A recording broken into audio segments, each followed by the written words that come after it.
Good day everyone. So ito na no, yung my former company in Taiwan will having its final interview this coming June 12 at 7 a.m. So they don't accept applicant during interview schedule. So if you're interested, please report to our office for daily screening from Monday to Friday between 9 a.m. to 6 p.m. Then bring 2x2 picture and 3R whole body picture in white t-shirt not later than June 11 for line up.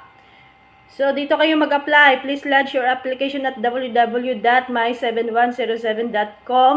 Then, i-click nyo yung careers. Click the ads and click apply now. Actually, guys, Largan is one of the biggest company in Taiwan.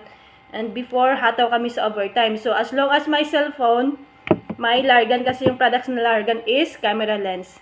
Thank you.